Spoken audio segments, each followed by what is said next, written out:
Saat 10'da çıktık bizler trassaga. Neydi? Öyle. Saat 3'te жетip geldik kassaga. Wi-Fi da satılat, şeybey da satılat, duşu da istemeydi maskara. Odan keyin jabılmaydı esigi. Өвілдейді суғырып тесігі.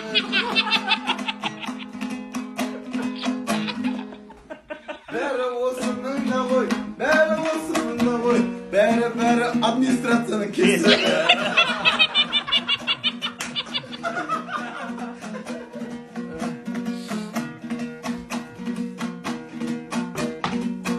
Bir türlü eкен бұл шонжынның жолдары. İstemейді сосын теплый полдары. Жасаушы еді әкімдер, қараушы еді әкімдер, түймей жүр ғой просто қолдары.